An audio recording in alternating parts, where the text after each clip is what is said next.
শুভেচ্ছা। শুরু হলো সব খবর, কম সময়ে সব খবর একসাথে। নিয়মিত আয়োজন জুড়ে নুসরাত বৃষ্টি সবাইকে স্বাগত জানাচ্ছি। 21 আগস্ট গ্রেনেড হামলা মামলায় তারেক রহমান, লুৎফুজ্জামান বাবর সহ সব আসামিকে খালাসের হাইকোর্টের রায় বহাল রেখেছেন আপিল বিভাগ। রায়ের পর্যবেক্ষণে বলা হয়, মুফতি হান্নান সহ 12 আসামির স্বীকারোক্তিমূলক জবানবন্দি জোর করে আদায় হয়েছে, যা গ্রহণযোগ্য নয়। পরে আসামি পক্ষের আইনজীবীরা বলেছেন, ন্যায় বিচারকে গুরুত্ব না দিয়ে এই মামলাকে রাজনৈতিক হাতিয়ার হিসেবেই ব্যবহার করেছে আওয়ামী লীগ। 2004 সালের 21 আগস্ট রাজধানীর বঙ্গবন্ধু এভিনিউয়ে আওয়ামী লীগের সমাবেশে হয় গ্রেনেড হামলা। নিহত হন আওয়ামী লীগের নেতাকর্মী সহ 24 জন।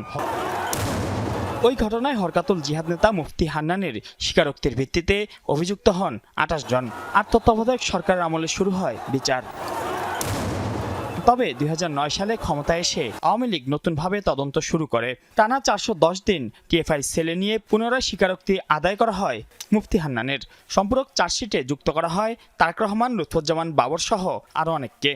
আলোচিত এই মামলায় 2018 সালে বিচারিক আদালত ফাঁসির দণ্ড দেন বাবর সহ 19 জনকে। যাবজ্জীবন হয় তারেক রহমান সহ আরও 19 জনের। কিন্তু 2023 সালের 1 ডিসেম্বর ওই রায় বাতিল করে হাইকোর্ট।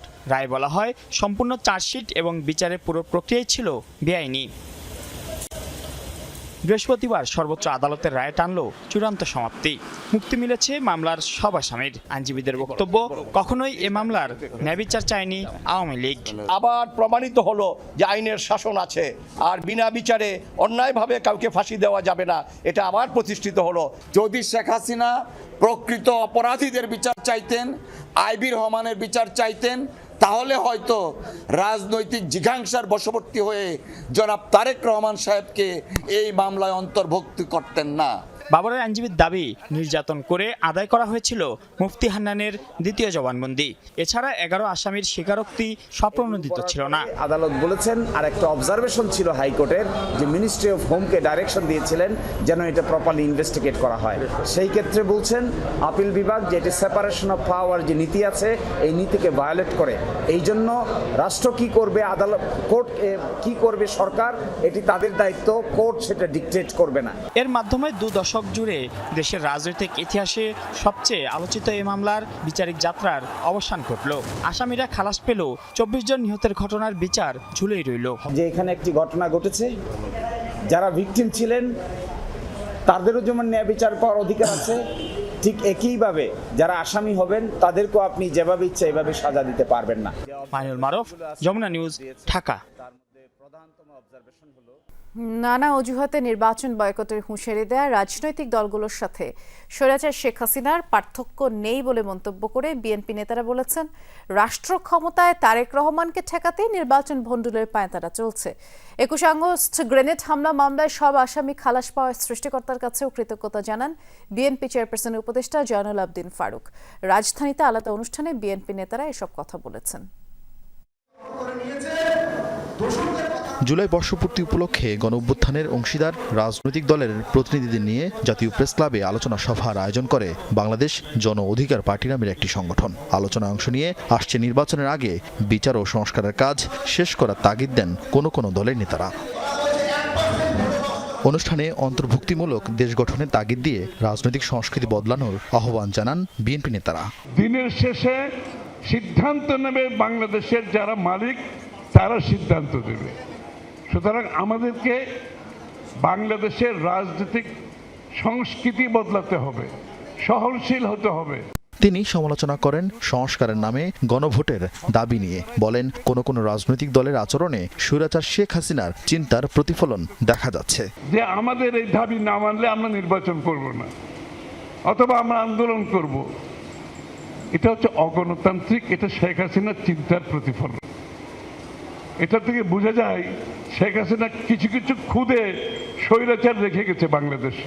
আপনার দাবির উপর যদি গণভোট দিতে হয়, আমার দাবির উপর আরেকটা গণভোট হোক, আরো 10টা দাবির আরো 10টা দাবি আছে, সকলের গণভোট হোক, তো বাংলাদেশের জীবনে নির্বাচন আর হবে না।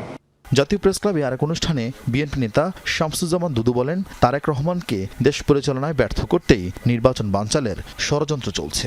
তারেক রহমান সাহেব যেন আগামী দিনের নেতৃত্বে, মানে দেশ পরিচালনার নেতৃত্বে না আসতে পারেন, প্রধানমন্ত্রী না হতে পারে, এই বিবেচনায় ইলেকশন বন্ধ করতে চান, দেশের বিশৃঙ্খলা সৃষ্টি করতে চান।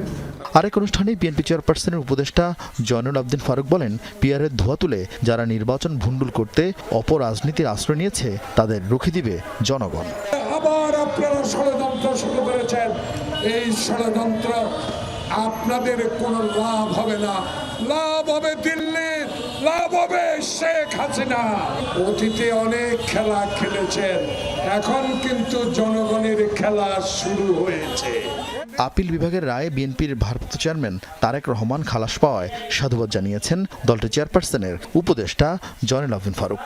এই নির্যাতিত নেতা কর্মীদের পক্ষ থেকে আমরা শুকরিয়া আদায় করছি। আরিফিন শাকিল, যমুনা নিউজ, ঢাকা।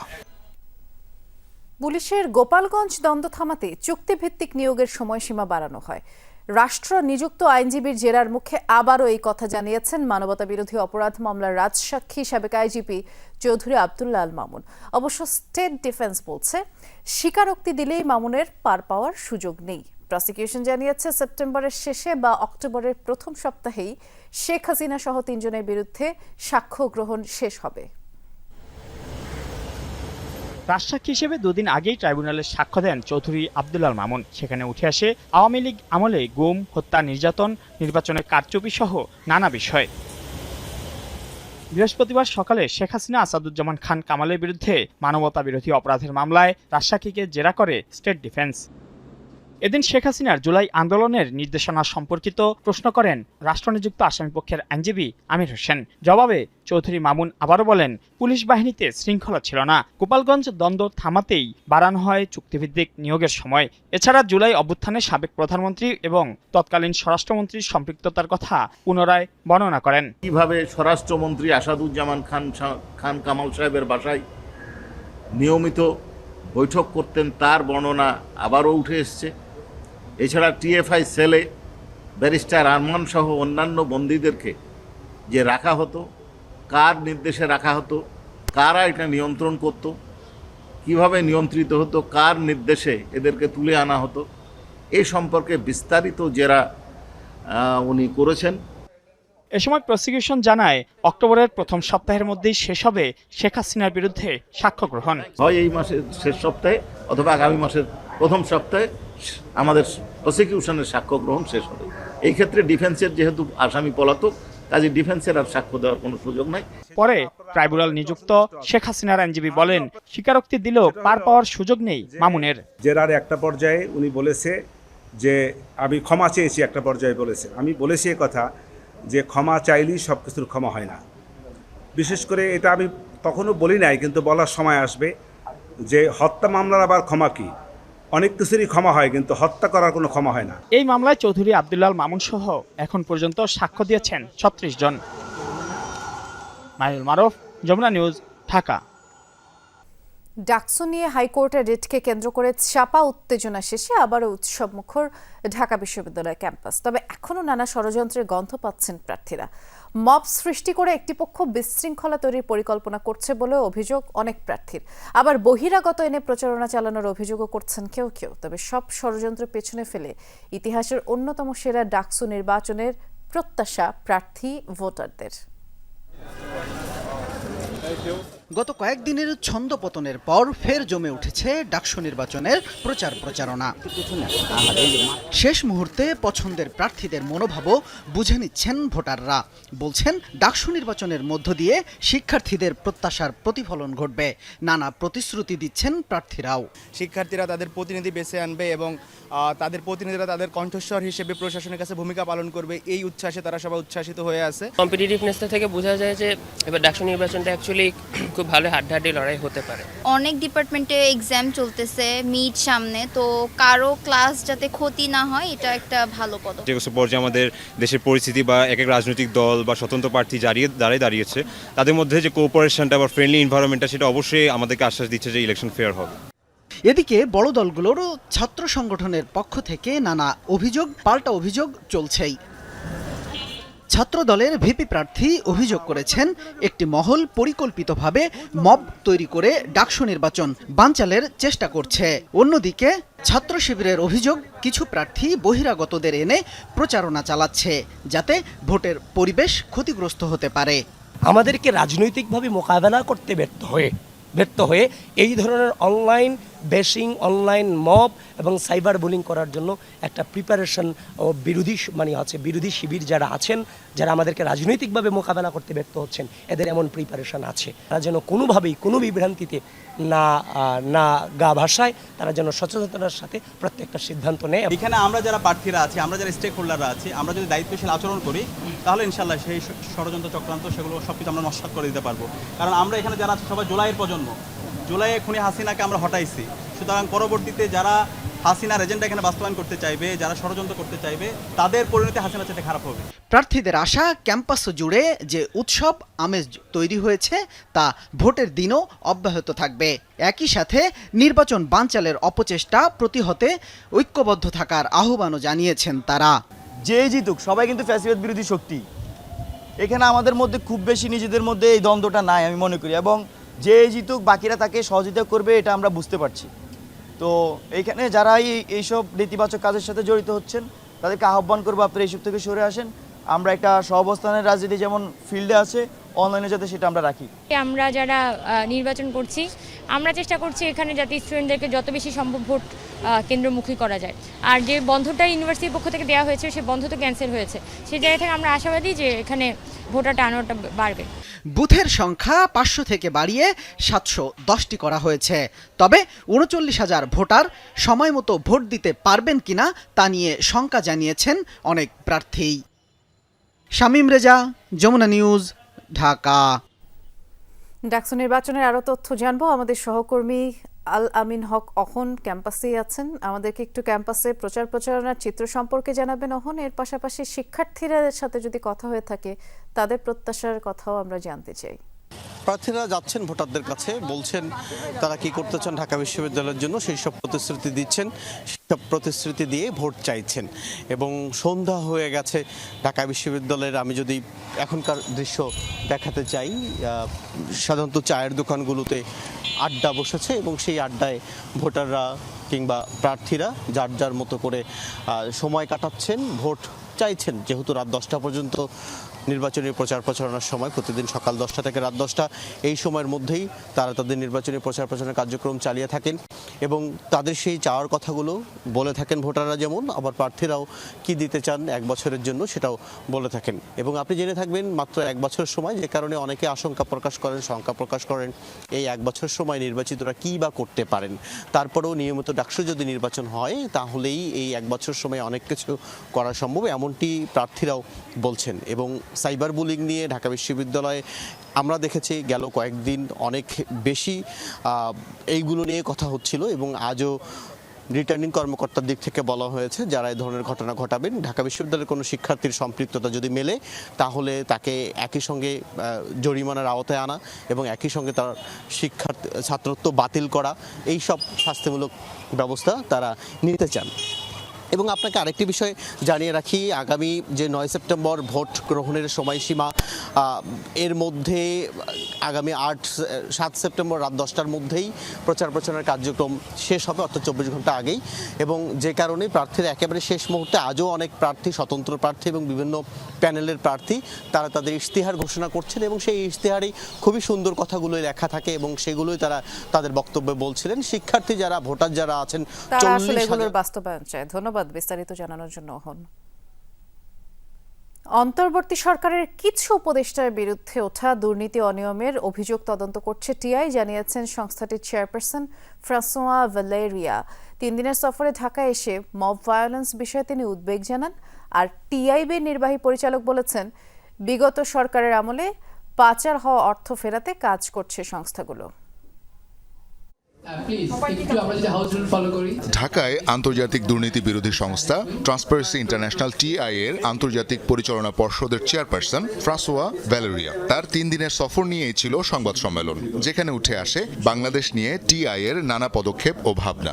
আমাদের পুরো অসন্তোষ সেটা শুধুমাত্র রাজনৈতিক সরকারের সময় সেটা ছিল, সেটাই বললে চলবে না।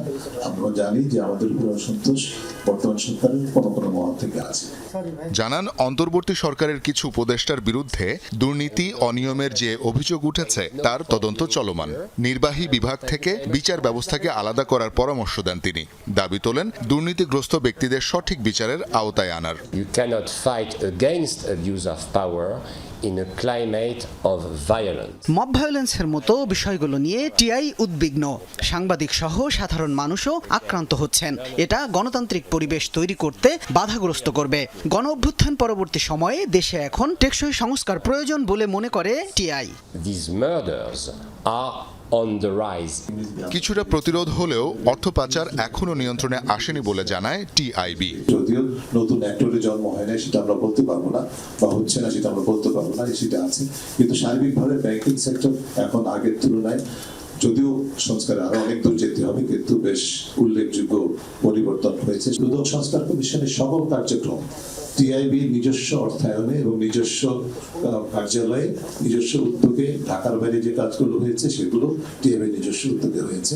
সরকারের কাছ থেকে কোনো অননারীরা বা সম্মানী ইফতেখারুজ্জামান নেয় নাই।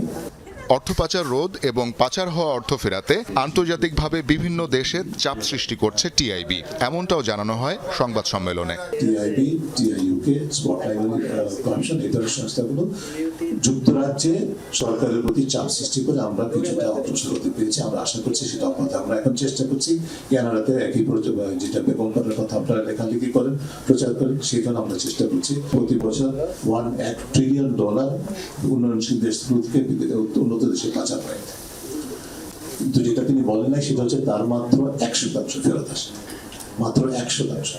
এবং এই যে 1% টাকাটা ফেরত আসতে গড়ে 6 থেকে 8 বছর সময় লাগে। দুর্নীতি দমন সংক্রান্ত সংস্কার কমিশনে টিআইবি প্রধানের অংশগ্রহণ নিয়ে প্রশ্ন তোলেন সাংবাদিকরা। জবাবে টিআই চেয়ারম্যান বলেন, সরকার এবং তার অংশীজনদের বিতর্কিত ভূমিকার সমালোচনার ক্ষেত্রে কোনো আপোষ নেই। জোরালোভাবে প্রয়োগ করতে হবে, তাহলে আমাদের এটাকে প্রতিরোধ করা সম্ভব হবে। শওকত মঞ্জুর শান্ত, যমুনা নিউজ, ঢাকা। এই মুহূর্তে আমরা পররাষ্ট্র মন্ত্রণালয়ে যাচ্ছি। পররাষ্ট্র উপদেষ্টা তৌহিদ হোসেন কথা বলছেন, সরাসরি যাচ্ছি।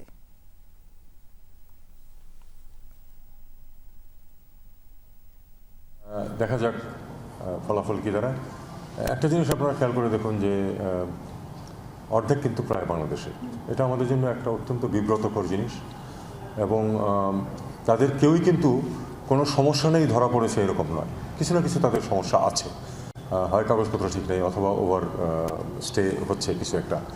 আমার মনে হয় আমাদের শুধু সরকারের প্রশ্ন না, এটা আমাদের সবাই মিলে এটা ঠিক করতে হবে যে বাংলাদেশের যে একটা ইউনিক খারাপ পজিশন, এটা থেকে আমাদেরকে বেরিয়ে আসতে হবে।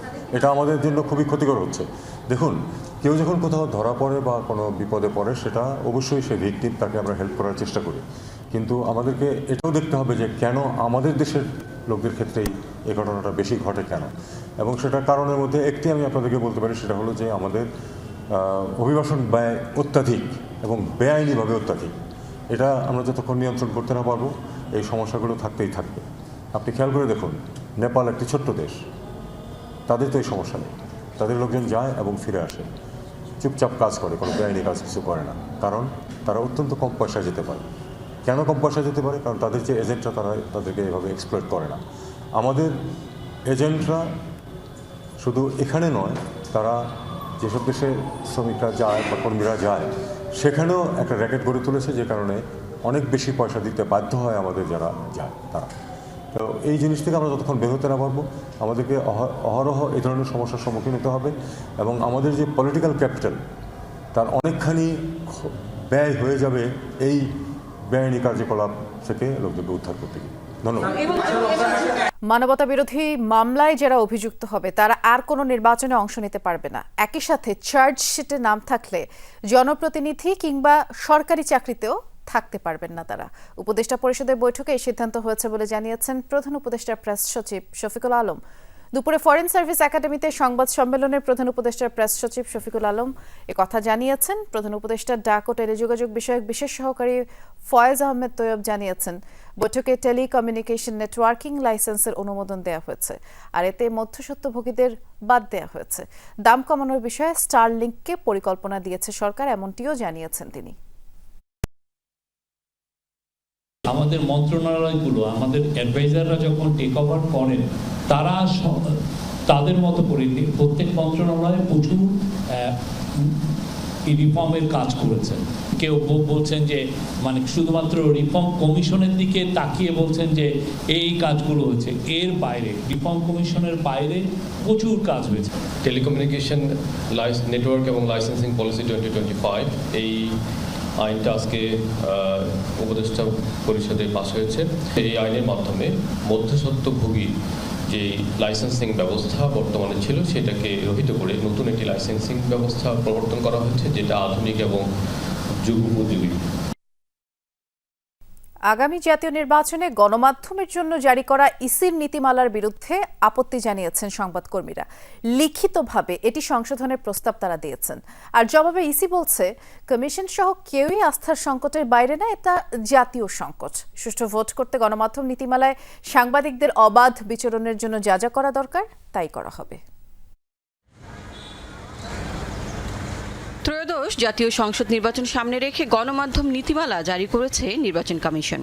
গণমাধ্যম কর্মীদের দাবি, পুরনো নীতিমালার বেশিরভাগ বিষয়ই বহাল রাখা হয়েছে নতুন নীতিমালায়। এটা নিয়ে সাংবাদিকদের সঙ্গে আলোচনা না করার অভিযোগও উঠেছে। ইসির গণমাধ্যম নীতিমালায় বলা হয়েছে, ভোটের সময় বৈধ কার্ডধারী সাংবাদিকরা সরাসরি কেন্দ্রে প্রবেশ করতে পারবেন, তবে তথ্য সংগ্রহ, ছবি ও ভিডিও ধারণের ক্ষেত্রে প্রিজাইডিং কর্মকর্তার অনুমতি লাগবে। 2-এর অধিক সাংবাদিক একই ভোট কক্ষে প্রবেশ করতে পারবেন না। ভোট কক্ষে একজন সাংবাদিক 10 মিনিটের বেশি থাকতে পারবেন না। নেওয়া যাবে না কারো সাক্ষাৎকার। জানানো হয়, ভোট গণনার সময় সাংবাদিকরা থাকতে পারবেন এবং ছবিও তুলতে পারবেন, কিন্তু সরাসরি সম্প্রচার করা যাবে না।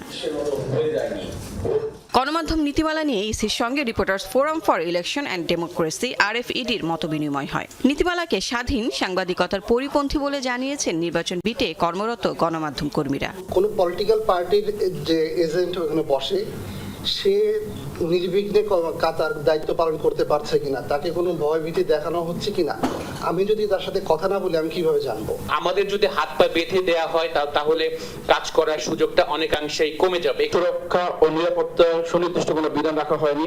ভোটের দিন সাংবাদিকদের কাজে প্রতিবন্ধককারীদের বিরুদ্ধে আইনগত পদক্ষেপ গ্রহণের বিষয়টি উল্লেখ করা বাঞ্ছনীয়। কমিশন বলছে, একটি অবাধ ও সুষ্ঠু নির্বাচন করতে হলে কমিশন ও গণমাধ্যম পরস্পরকে সহায়তা করতে হবে। আপনি আপনারা সবাই মিলে কেউ কিন্তু আস্থার জায়গায় নাই। আমি আস্থার জায়গায় আসি আমি দাবি করি না। এই যে আস্থার সংকট, এটা আমাদের জাতীয় সংকট। আপনাদের দিক থেকেও আমাদেরকে সহযোগিতা করুন, বাস্তবতার নিরিখে যার যার অবস্থান থেকে, যাতে আমরা একটা ভালো নির্বাচন করতে পারি। ট্রান্সপারেন্ট ভোটের জন্য আপনাদের সহযোগিতা অত্যন্ত প্রয়োজন। আপনাদের যাতে সহজ হয়, অবাধ তথ্য হয়, আমরাও চাচ্ছি। কোনো অন্যায় প্রশ্রয় দিব না, ইনশাল্লাহ। ভুল হতে পারে, অন্যায় কোনো প্রশ্রয় হবে না। এদিকে ভোট সুষ্ঠু করতে হলে খোলা মাঠে ভোট গ্রহণের পরামর্শ দেন কমিশনার তাহমিদা আহমদ। ওপেন স্পেসে নির্বাচন, সেটাই হবে ট্রান্সপারেন্ট, কিন্তু ওই কি বলে বদ্ধ ঘরে কোনোদিনও ট্রান্সপারেন্ট করতে পারবেন না। RFEDর প্রস্তাব যাচাই বাছাই করে গণমাধ্যম নীতিমালা প্রয়োজনে সংশোধন করা হবে জানিয়েছে ইসি। আপনারা এই কমিশন থেকে অনেক বেশি তথ্য পান। লাভলি বিথি, যমুনা নিউজ, ঢাকা। অন্তর্বর্তী সরকারের নির্বাচনে নৈরাজ্য সৃষ্টির চেষ্টা করে যাচ্ছে শেখ হাসিনা রেখে যাওয়া দোসররা, এমন মন্তব্য করলেন বিএনপির সিনিয়র যুগ্ম মহাসচিব রুহুল কবির রিজভী। দুপুরে ব্রাহ্মণবাড়িয়া শহরের কলেজ পাড়ায় তিনি বলেছেন, প্রশাসনের ভেতরে ঘাপটি মেরে থাকা মানুষজনই শেখ হাসিনার সুদূরপ্রসারী পরিকল্পনা বাস্তবায়নে কাজ করছে। ক্ষমতা টিকিয়ে রাখতে শেখ হাসিনা রক্তস্রোত বয়েছিলেন এবং সেই কাজের দোসররাই সাবেক প্রধানমন্ত্রীকে দেশ ছাড়ার গ্রিন সিগন্যাল দিয়েছেন। এর আগে বিএনপির ভারপ্রাপ্ত চেয়ারম্যান তারেক রহমানের নির্দেশনায় দুটি আন্তর্জাতিক সম্মেলনের প্রতিনিধিত্ব করতে যাওয়া কিশোর গবেষক আহনাব বিন আশরাফের হাতে উপহার তুলে দেন রুহুল কবির রিজভী।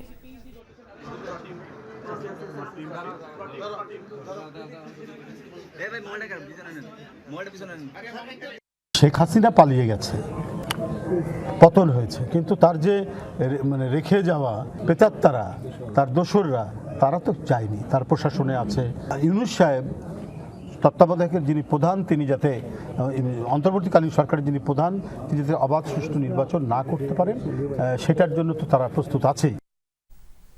যারা নির্বাচন ভণ্ডুল করে দেশকে অস্থিতিশীল করতে চায় তাদেরকে ঐক্যবদ্ধভাবে প্রতিরোধ করার আহ্বান জানিয়েছেন বিপ্লবী ওয়ার্কার্স পার্টির সাইফুল হক। দুপুরে জাতীয় প্রেস ক্লাবের সামনে ছাত্র শ্রমিক জনতার গণ অভ্যুত্থানের অর্জন রক্ষা করার দাবিতে প্রতিবাদ সভায় এ কথা তিনি বলেছেন।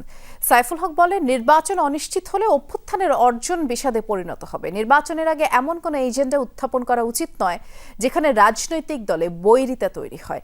আরও বলেন, রাজনৈতিক প্রতিযোগিতার নামে পতিত স্বৈরাচারের জন্য জমিন প্রস্তুত করা হলে হানাহানি বাড়বে। সাইফুল হক বলেছেন, নির্বাচনে জামানত বাড়ানো এবং নির্বাচনী ব্যয় বৃদ্ধির প্রস্তাব দেশপ্রেমিক মানুষ টাকার খেলার কাছে টিকবে না। এর ফলে আরপিও সংশোধনের প্রস্তাব নিয়ে রাজনৈতিক দলের সাথে আলোচনার পরামর্শও দিয়েছেন তিনি। এই কথা কি আমরা কেউ বলতে পারি? এই নির্বাচনকে ভণ্ডুল করতে চায়, নির্বাচনকে যারা আজকে আবার একটা অনিশ্চিত জায়গায় নিয়ে যেতে চায়, তাদের বিরুদ্ধে ঐক্যবদ্ধ প্রতিরোধ গড়ে তোলা ছাড়া বাস্তবে দেশ এবং ভবিষ্যতের গণতান্ত্রিক অভিযাত্রা কোনো কিছুকেই আমরা রক্ষা করতে পারবো না। শেখ হাসিনা ও তার ছেলে সজীব ওয়াজেদ জয়ের বিরুদ্ধে ইন্টারপোলের রেড অ্যালার্ট জারির জন্য পুলিশ সদর দপ্তরে চিঠি পাঠিয়েছে দুদক। পূর্বাচল নতুন শহর প্রকল্পে প্লট জালিয়াতির মামলায় এই চিঠি পাঠায় দুদক। দুদকের অভিযোগপত্রে বলা হয়েছে, ক্ষমতার অপব্যবহার করে বেআইনিভাবে প্লট বরাদ্দ নেন শেখ হাসিনা এবং তার ছেলে সজীব ওয়াজেদ জয়। শেখ হাসিনা ও তার পরিবারের সদস্যদের নামে বরাদ্দ নেওয়া প্লটের বিষয়ে 2024 সালের 26 ডিসেম্বর দুদক অনুসন্ধান শুরু করে। পরস্পর যোগসাজশে ক্ষমতার অপব্যবহার এবং বিভিন্ন অনিয়মের মাধ্যমে রাজুকের পূর্বাচল নতুন শহর প্রকল্পে 60 কাঠা প্লট বরাদ্দ নেওয়ার অভিযোগে 6 মামলায় গত 10 মার্চ অভিযোগপত্রে অনুমোদন দেয় দুদক। উৎসবমুখর পরিবেশে জাকসুতে চলছে প্রার্থীদের প্রচারণা। ভোটারদের কাছে গিয়ে নানা সমস্যার কথা শুনছেন প্রার্থীরা, আশ্বাস দিচ্ছেন সবাই মিলে শিক্ষার্থী বান্ধব ক্যাম্পাস করার। জাকসু নির্বাচনে সকল প্রার্থীদেরই ডোপ টেস্ট করতে হবে বলে নির্বাচন কমিশন জানিয়েছে। এদিকে রাকসুতে শুরু হয়েছে মনোনয়ন জমা কার্যক্রম। প্রথম দিন মনোনয়ন জমা দিয়েছে প্রায় 30 জন। জাহাঙ্গীরনগর বিশ্ববিদ্যালয়ে কেন্দ্রীয় শিক্ষার্থী সংসদ জাকসু নির্বাচনে প্রচারণার 7ম দিন সকাল হতেই ক্যাম্পাসের মুরাদ চত্বর থেকে গণসংযোগ শুরু করেন প্রার্থীরা। এরই মধ্যে ছাত্রদল, ছাত্র শিবির, গণতান্ত্রিক ছাত্র সংসদ সহ প্রার্থীদের 7টি প্যানেল ঘোষণা হয়ে গেছে। সহপাঠী থেকে শুরু করে সব ব্যাচের কাছে যাচ্ছেন ভিপি, জিএস, এজিএস প্রার্থীরা। আশ্বাস দিচ্ছেন শিক্ষার্থী বান্ধব ক্যাম্পাস গড়ে তোলার। প্রথম দিন থেকে যে সাড়া দেখেছি সেই সাড়া ক্রমান্বয়ে বৃদ্ধি পাচ্ছে। বেশ রমরমা পরিবেশ, দেখা যায় যে ফেস্টিভ। একটা ফ্যাকাল্টির সামনে হচ্ছে আমরা সবাই কাগজ দিচ্ছি, সবাই কথা বলছে। সাইকেল অথবা স্কুটির জন্য একটা ইউনিভার্সিটির এককালীন লোনের ব্যবস্থা করবে, যেটা পরিশোধযোগ্য হবে।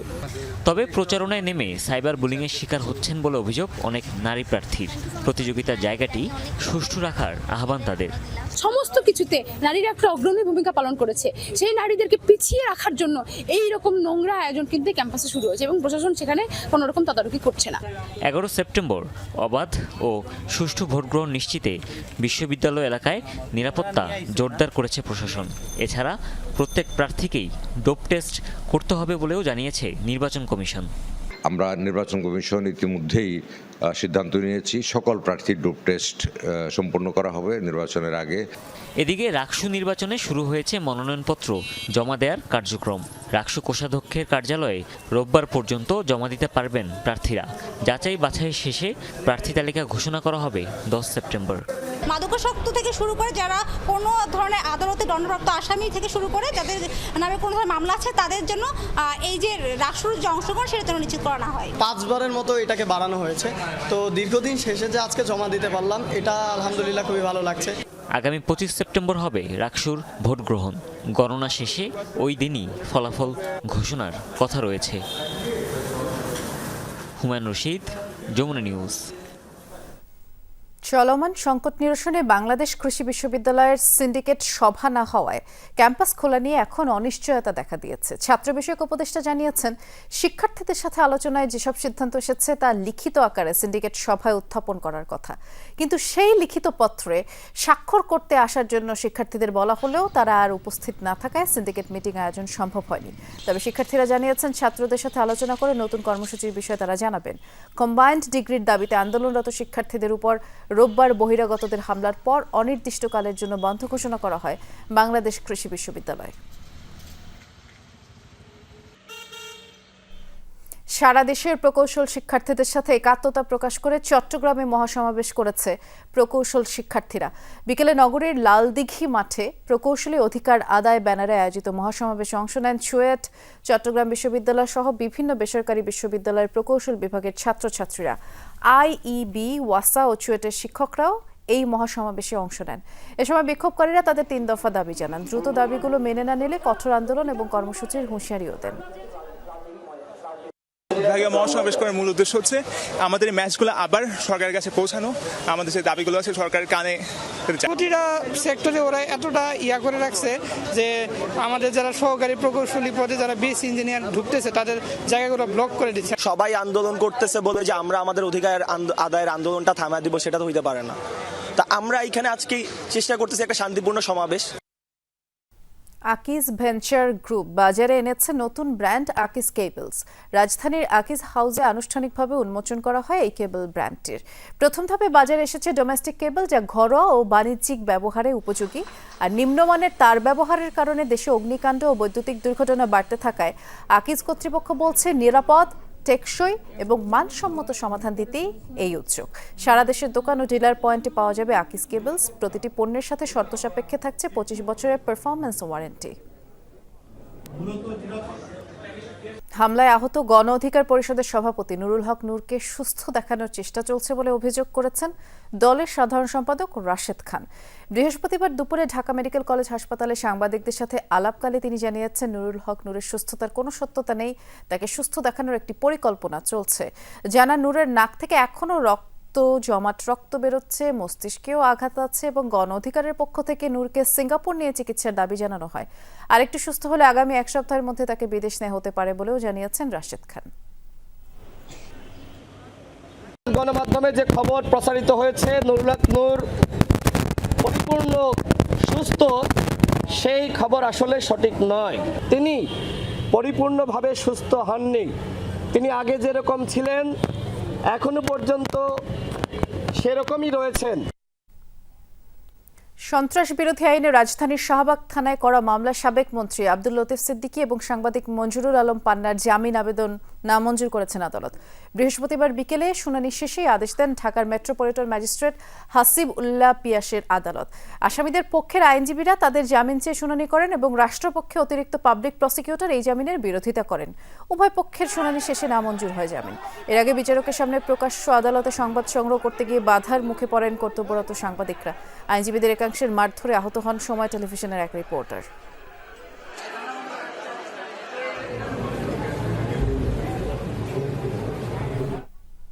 অসুস্থ ও অসহায় সাংবাদিকদের মাঝে 2025-26 অর্থ বছরের কল্যাণ অনুদানের চেক বিতরণ করেছে বাংলাদেশ সাংবাদিক কল্যাণ ট্রাস্ট।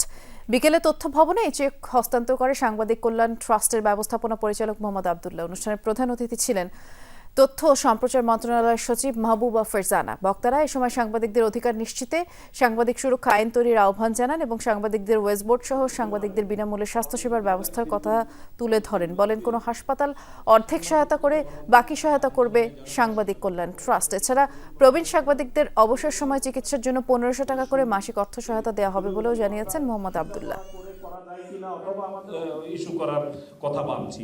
এর বাইরে আপনারা জানেন যে গত 1 বছরে আমি দায়িত্ব নেওয়ার পর থেকে সর্বমোট 3428 জন সাংবাদিককে 10,70,00,000 টাকার আর্থিক এবং অন্যান্য সুবিধা আমরা দিতে পেরেছি। এর মধ্যে 8,91,00,000 টাকা আমরা কল্যাণ অনুদান হিসেবে নগদ দিয়েছি। কিডনি ডায়ালিসিসের পেশেন্ট আছেন, এরকম 922 জনকে আমরা এই সময়ের মধ্যে সহায়তা দিতে পেরেছি। সব আন্তর্জাতিক চাপ উপেক্ষা করে গাজায় বর্বরতা চালিয়েই যাচ্ছে ইসরায়েল। নির্বিচারে হামলায় একদিনে আরো 73 ফিলিস্তিনির মৃত্যু হয়েছে। টানা বোমাবর্ষণ চলছে উপত্যকার সব প্রান্তে। বিমান হামলার পাশাপাশি জোরালো স্থল অভিযান চলছে গাজা সিটিতে। অঞ্চলটিতে বুধবারও প্রাণহানির শিকার হয়েছে 43 জন। ঘনবসতিপূর্ণ এলাকাগুলোই প্রধান টার্গেট। বাস্তুচ্যুতদের তাঁবুতে তাঁবুতে গিয়ে মানুষ হত্যা করছে ইসরায়েলি সেনারা। আশ্রয় কেন্দ্র হিসেবে ব্যবহৃত স্কুলগুলোতেও বর্বর হামলা চলছে। গাজার মিডিয়া কার্যালয় বলছে গত 20 দিনে প্রায় 1100 ফিলিস্তিনির মৃত্যু হয়েছে গাজা সিটিতে। উপত্যকার দুর্ভিক্ষ পরিস্থিতিও প্রকট। বুধবার আরও 6 জন মারা গেছে। এ নিয়ে অনাহারে অপুষ্টিতে মৃত্যু হলো 367 জনের, যার মধ্যে 131 জনের শিশু।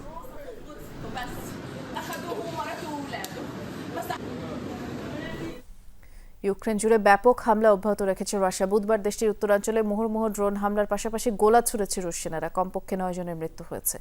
নিহতদের মধ্যে 3 জন নারী, আর আহত হয়েছে আরও 6 জন। স্থানীয় কর্তৃপক্ষ জানিয়েছে 1 ঘন্টার বেশি সময় ধরে টানা হামলা চালিয়েছে মস্কো। যদিও বেসামরিকদের উপর হামলার অভিযোগ অস্বীকার করছে রাশিয়া। এদিকে ওডেসা সহ ইউক্রেনের আরও বেশ কয়েকটি অঞ্চলেও হামলা হয়েছে। দেশটির কুপিয়ানস্ক শহরের অর্ধেকের বেশি দখলের দাবি করছে রাশিয়ার প্রতিরক্ষা মন্ত্রণালয়। এ ছিল সব খবরের সব আপডেট। সাথে থাকার জন্য ধন্যবাদ। নিরাপদে থাকবেন।